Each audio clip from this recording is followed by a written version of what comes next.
যদিও আমি নিজেও জানি না কি করে তোমার মান ভাঙাবো ঠিক, তবু আমি হাল ছাড়বো না।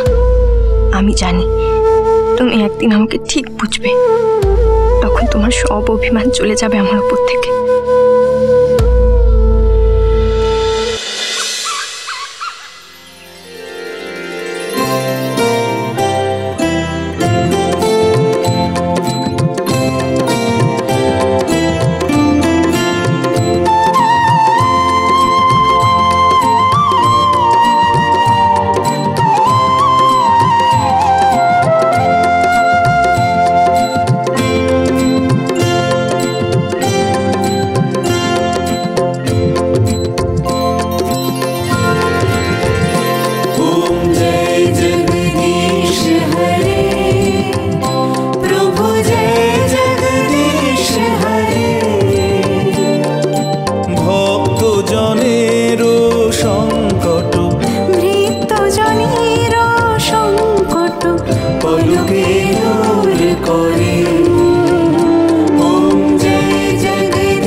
সেজে উঠেছে আমাদের বাড়িটা, চেনাই যাচ্ছে না।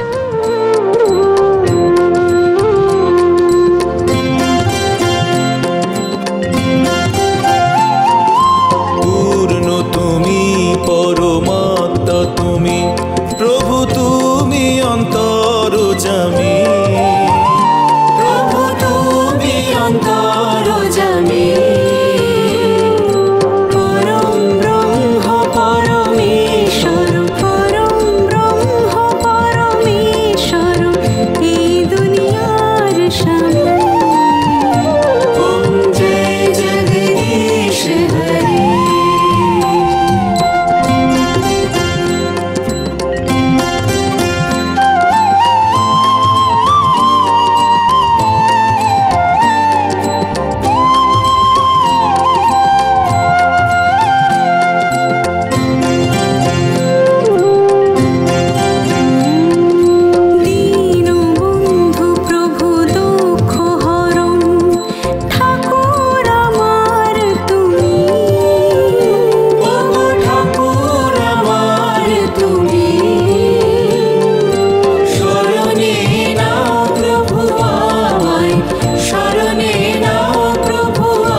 ওমা, পথিক আলপনা দিতেও জানে?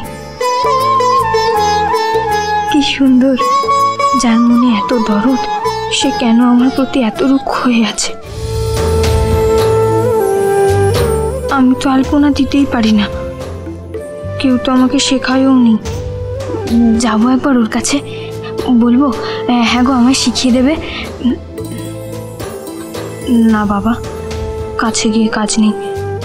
আমি কিছু বললেই যদি আবার মেজাজ খারাপ হয়ে যায়, হয়তো উঠেই চলে যাবে এখান থেকে। না না, তার চেয়ে দূর থেকেই দেখি। রোজ রোজ তো ওকে এমন সুন্দর করে আলপনা দিতে দেখতে পাবো না।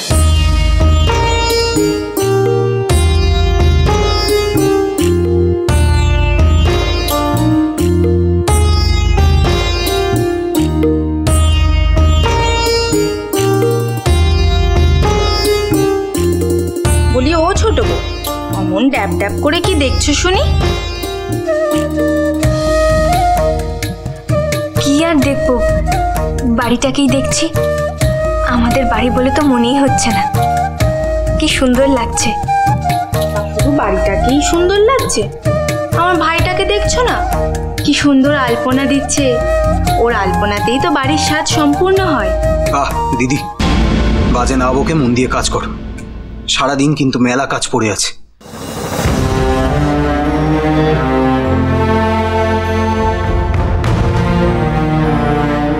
হ্যাঁ গো, তুমি এখন কেমন আছো? এক রাতের মধ্যে আর নতুন করে কত খারাপ থাকবো? ভালো খারাপ থাকাটা নিজের ওপর। তুমি চাইলেই ভালো থাকতে পারবে। কোনো মানুষ কি আছে যে যেচে খারাপ থাকতে চায়? না, কেউ চায় না। কিন্তু আশেপাশের পরিস্থিতি, মানুষজন খারাপ থাকতে বাধ্য করে। তখন নিজেকে সামলে রাখতে হয়। আমি তো একটা কাজ করছি দেখছো, এর মধ্যে কি তুমি আমাকে এসব বোঝাবে? ভাই, কি হচ্ছে কি? আচ্ছা, সকাল সকাল মেয়েটাকে কেন কষ্ট দিচ্ছিস বলতো? কি করেছে ও? আমি কখন বললাম ও কিছু করেছে? বরং তুমি ওকে বুঝিও যাতে ও কিছু না করে। বাবা, আমার ভাইটা আবার কবে থেকে এত রাগী হয়ে গেল বুঝতে পারলাম না তো। ও দাদা, তোমার কি কিছু হয়েছে? কাল রাত্রে তুমি নিজেই বললে বাড়ির কেউ যাতে অশান্তি না করে, আবার তুমি এখন রেগে রেগে কথা বলছো।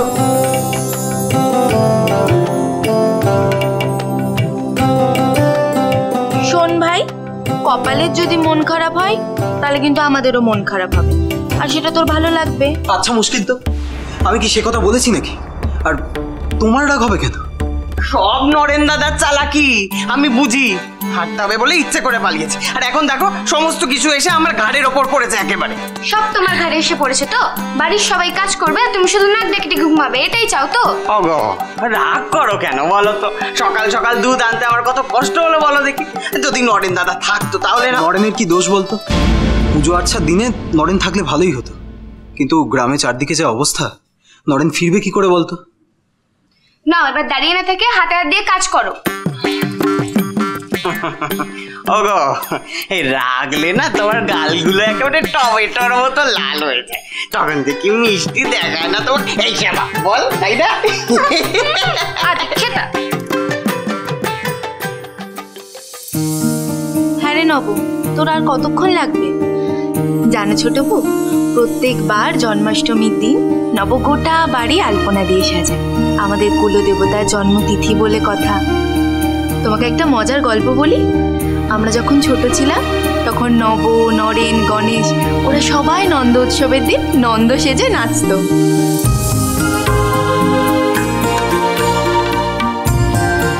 আর আমরা ওদের হলুদ জলে স্নান করিয়ে দিতাম। ওমা, তাই নাকি? ও নাচতো? তা হ্যাঁ রে নব, এবারও নন্দ সাজবি নাকি?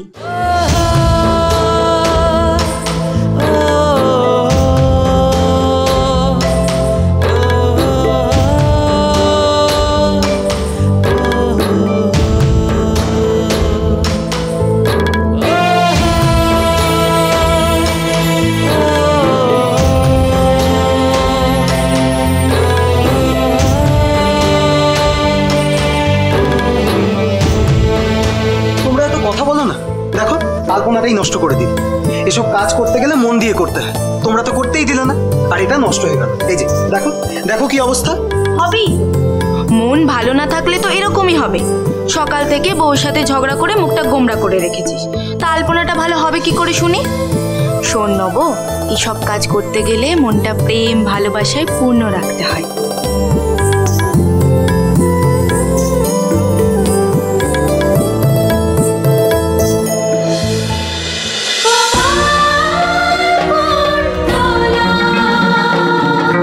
স্টার জলসার প্রিয় শো দেখার জন্য সাবস্ক্রাইব করুন আমাদের ইউটিউব চ্যানেলে এবং আপডেটেড থাকার জন্য প্রেস করুন বেল আইকন। চলো চলো চলো চলো পাল্টাই।